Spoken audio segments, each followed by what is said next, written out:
안녕하세요. 프라우드 코리아입니다. 최근 우크라이나와 러시아의 관계가 급속도로 악화되면서 결국 최악의 상황으로 치달았습니다. 계속해서 대화를 촉구하던 서방 국가 및 우크라이나의 기대와는 달리 결국 러시아의 푸틴 대통령이 작전을 개시하면서 우려하던 상황이 벌어졌죠. 대부분의 사람들이 이러한 상황이 빠르게 마무리될 것으로 생각했습니다.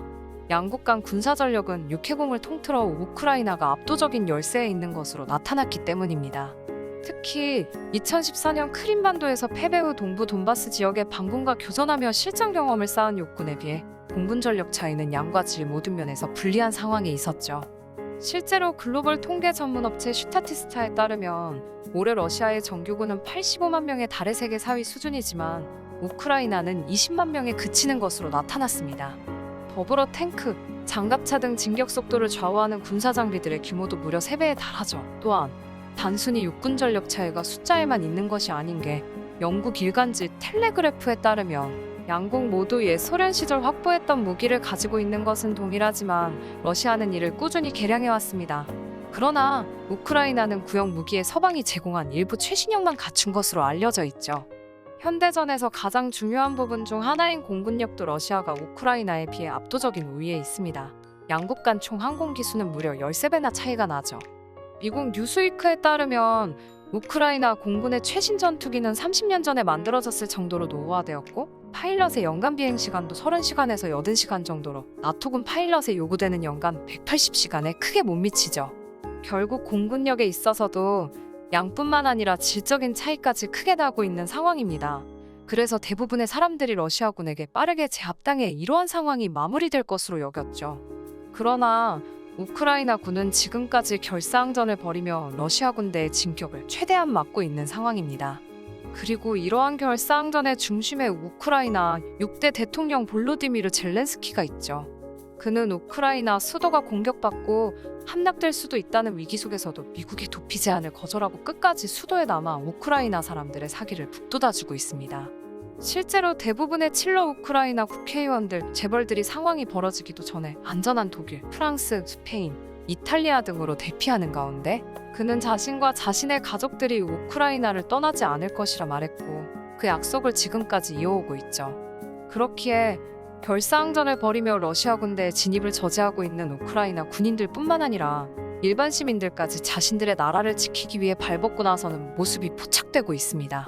CNN에 따르면 한 신혼부부는 지난 24일 결혼식을 올린 뒤 곧바로 지원자들로 구성된 우크라이나 국토방위군에 입대했고 페트로 포로셴코 전 우크라이나 대통령도 직접 수도 키예프 거리에서 외신과의 인터뷰를 진행하며 자신의 나라를 지킬 것이라고 했죠. 하물며 키라 루딕 우크라이나 여성 국회의원도 자신의 SNS에 사진을 올리며 우리 여성은 남성들과 같은 방식으로 우리의 영토를 보호할 것이다라는 말과 함께 러시아와 맞서겠다는 의지를 보였습니다. 이외에도 많은 우크라이나 일반 시민들이 자발적으로 군대에 입대하며 자신들의 영토를 지키기 위해 노력하고 있는 상황이죠. 한편 이러한 우크라이나의 중심에 있는 젤렌스키 대통령에 대해 전 세계 사람들의 관심이 쏟아지고 있는 상황이기도 한데요. 특히 그가 대통령이 될 수 있었던 배경, 그리고 그가 대통령 후보 시절 한국을 언급한 점이 재조명되며 화제가 되기도 했습니다. 무엇 때문인지 알아보도록 하겠습니다. 볼로디미르 젤렌스키 대통령은 꽤 오랫동안 코미디언 출신이라는 이유로 우리나라에서 조금 무능한 대통령이라고 인식되어 왔습니다. 그리고 이러한 인식의 1등 공신은 뉴욕타임스를 포함한 미국 언론들이었죠. 그들은 작년 말부터 우크라이나와 러시아 사이에 갈등이 크게 치닫을 때부터 계속해서 우크라이나 대통령을 비판하고 무능하다는 이미지를 만들었습니다. 그리고 한국 언론들도 미국 언론이 배포한 내용을 전달하는 경우도 많기에 한국에서도 우크라이나 대통령은 역대급으로 무능하다는 이미지가 자연스럽게 형성되었죠. 물론 그가 정치 경험도 없고 코미디언 출신임은 맞습니다만 그가 그저 코미디언 출신이라는 이유만으로 평가절하 당할 만한 경력을 가진 건 아니었죠. 그는 유대인 집안에서 태어나 대학 시절 경제학을 전공하고 법학 석사까지 딴 어느 정도 학업에 있어 유능했던 사람이었습니다.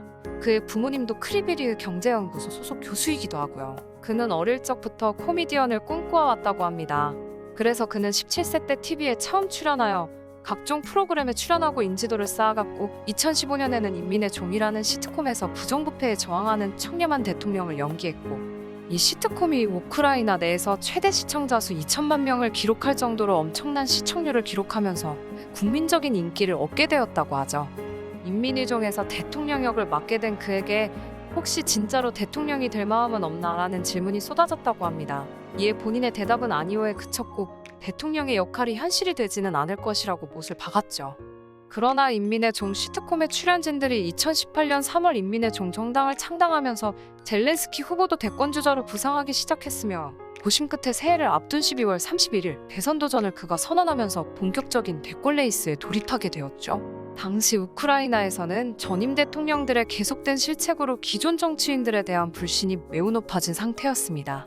그래서 젤렌스키 후보는 그러한 부패에 물들지 않은 새로운 정치인이라는 점이 어필되어 이후 각종 여론조사에서 1위를 기록하다가 3월 31일 1차 투표에서 30.24%의 표를 얻어 15.95%를 얻은 페트로 포로셴코 전 대통령과 함께 결선에 진출하게 되었죠. 그리고 2차에서는 73.19%를 얻어 포로셴코를 약 50%에 가까운 표차로 누르고 당선되었습니다. 이 과정에서 우크라이나 대통령이 코미디언 출신임이 부각되며 다른 나라 사람들은 왜 굳이 저 사람을 뽑아야 했을까? 라는 의문도 많이 내비쳤다고 하는데요. 사실 당시 대선 후보들을 보면 딱히 젤렌스키가 뽑히지 않아야 할 이유도 없어 보입니다. 당시 젤렌스키와 2차 투표까지 간 포로셴코 전직 대통령은 재벌 출신의 탈세 혐의가 있고 우크라이나 동부 반군의 석탄 밀수를 도운 방산비리 혐의까지 있었죠. 더불어 또 다른 후보였던 티모셴코 전직 총리의 경우 가스회사 관련 비리 혐의와 더불어 탈세 혐의까지 있는 사람인데다가 러시아에 강경 대응을 해야 한다. 우크라이나 내에 있는 러시아인들을 전부 다 몰아내야 한다는 스탠스를 취한 인물이었습니다.